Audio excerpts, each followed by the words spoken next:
11º domingo del tiempo ordinario. Solemnidad de la Santísima Trinidad.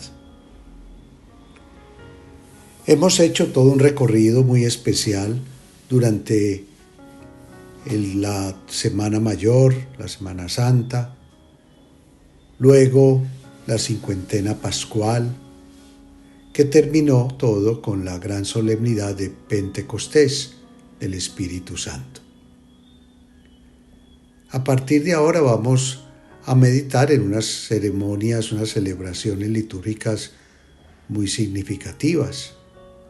Comenzamos con esta de la Santísima Trinidad, después tendremos la solemnidad del cuerpo y la sangre de Cristo, después la solemnidad del corazón de Jesús. Después también la solemnidad de los santos Pedro y Pablo.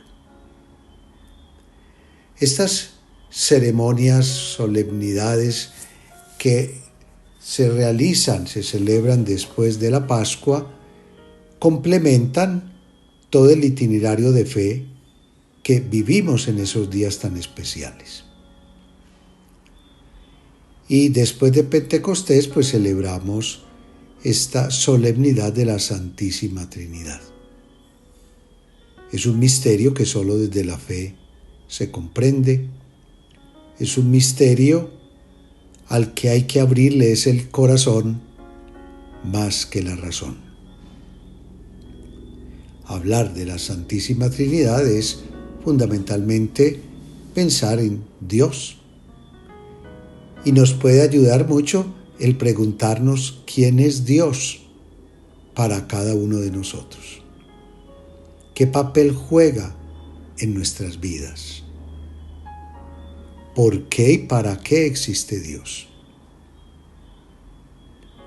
Sin duda que podemos encontrar muchas respuestas, pero la misma palabra de Dios nos la propone una que es muy importante, que es prácticamente la central, y que será el apóstol San Juan en sus cartas quien la reiterará de una manera especial. Dios es amor. Y quien ama a Dios, Dios está en él y él en Dios. Dios es amor. Y la gracia, la importancia del amor que le tenemos a Él está en que Él nos amó primero. Y por tanto, en lenguaje de Santa Teresa de Jesús, podemos decir también nosotros que amor con amor se paga. Así pues, la primera aproximación que estamos llamados a tener al misterio del Dios uno y trino es entender que Él mismo es amor. Tres personas distintas, pero un solo Dios verdadero.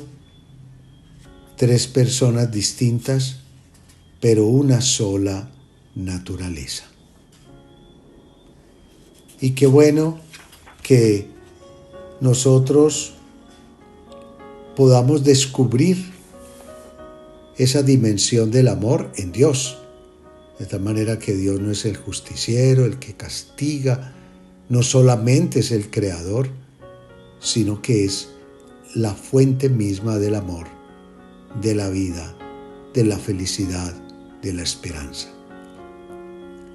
El Papa Benedicto XVI dirá: tres personas que son un solo Dios, porque el Padre es amor, el Hijo es amor y el Espíritu es amor.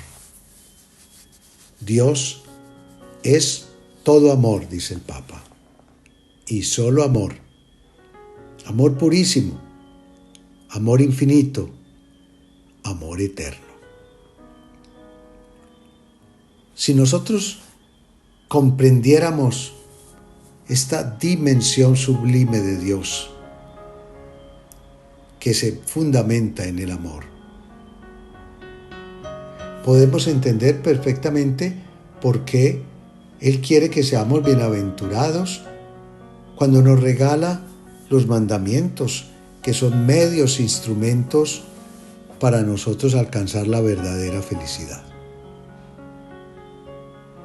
Porque Dios nos ama como Padre amoroso, como un Padre que también tiene sentimientos de madre con dolor desde las entrañas y amor desde las entrañas de su existencia. Porque Él es amor. Nuestra responsabilidad primaria es tener sus mismos sentimientos, siendo compasivos y misericordiosos.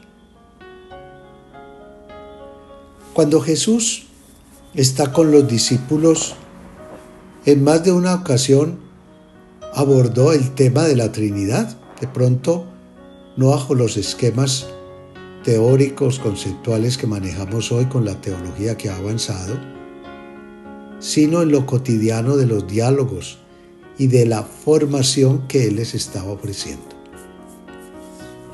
Alguna vez, hablando Él del Padre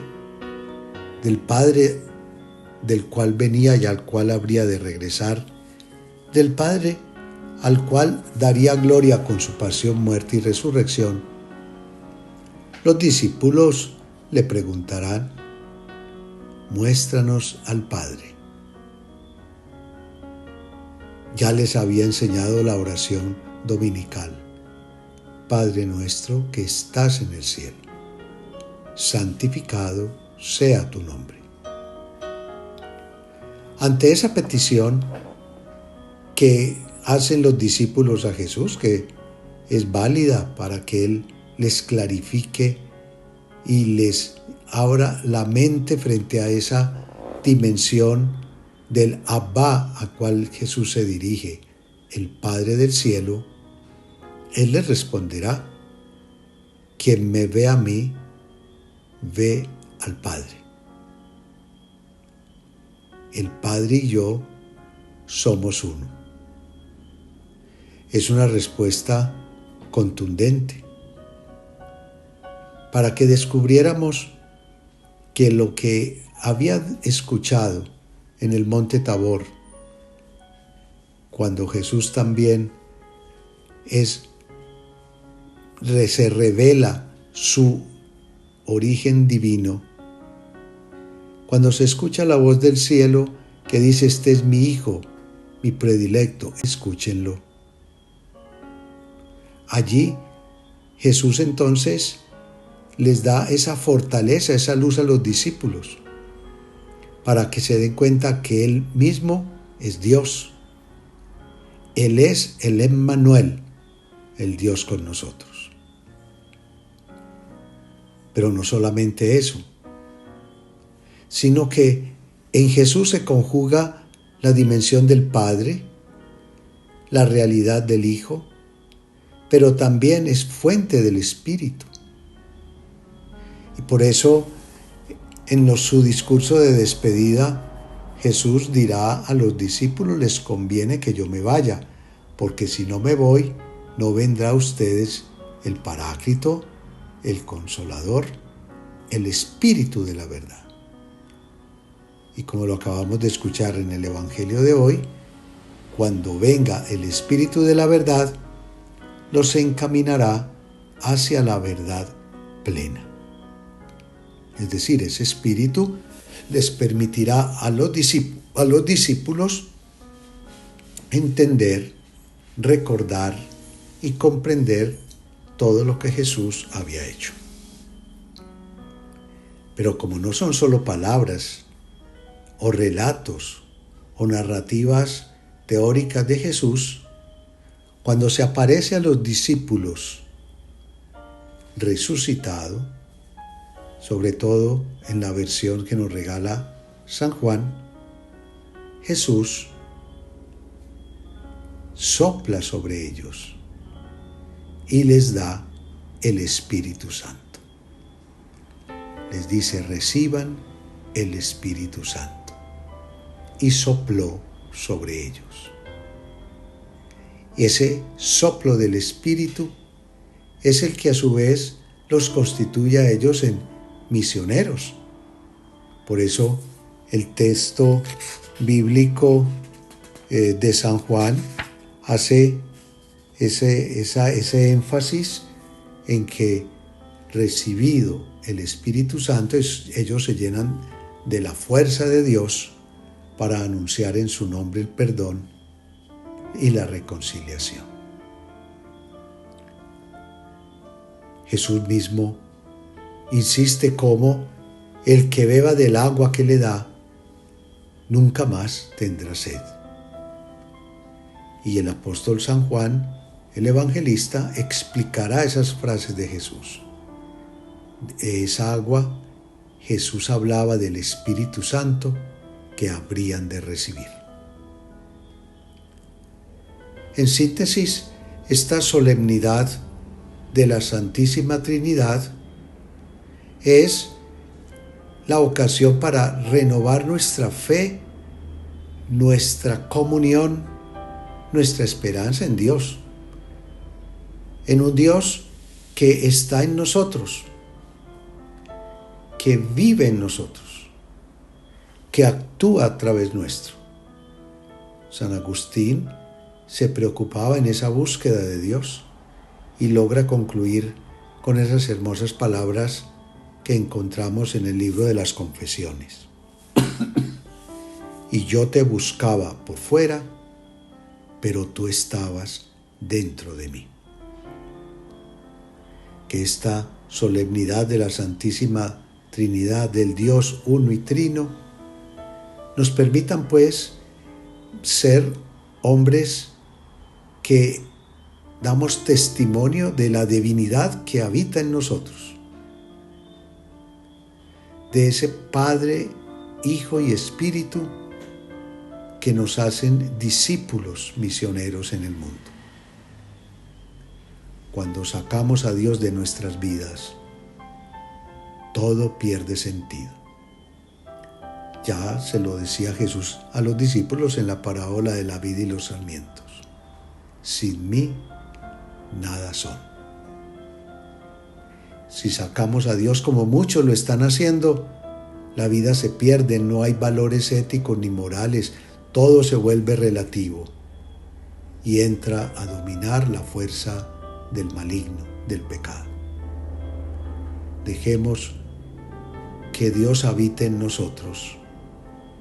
Ya somos templos del Espíritu, morada de Dios. Y que cuando nos echemos la bendición e invoquemos al Padre, al Hijo y al Espíritu Santo, nos comprometamos a vivir como Él quiere y hacer en todo su santa voluntad. En estos días, finalmente, hemos vivido situaciones muy dolorosas. Esta semana que termina en el Valle del Cauca, en buen sector de nuestro país, hubo situaciones de dolor, de muerte. En el solo Valle del Cauca y en el Cauca, en un día tuvimos 24 acciones vandálicas, atentados, donde hubo más de 8 muertos, donde hubo más de 75 heridos. ¡Qué dolor!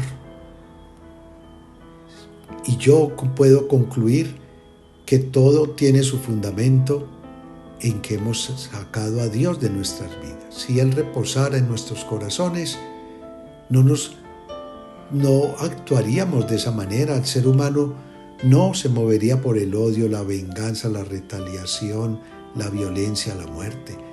Sería capaz de respetar al otro como un hermano. Recuperemos la presencia de Dios en nuestros corazones para que cese de una vez por todas la violencia, la muerte y la destrucción. Los bendigo con mucha fe y esperanza en el nombre del Padre, del Hijo y del Espíritu Santo. Amén.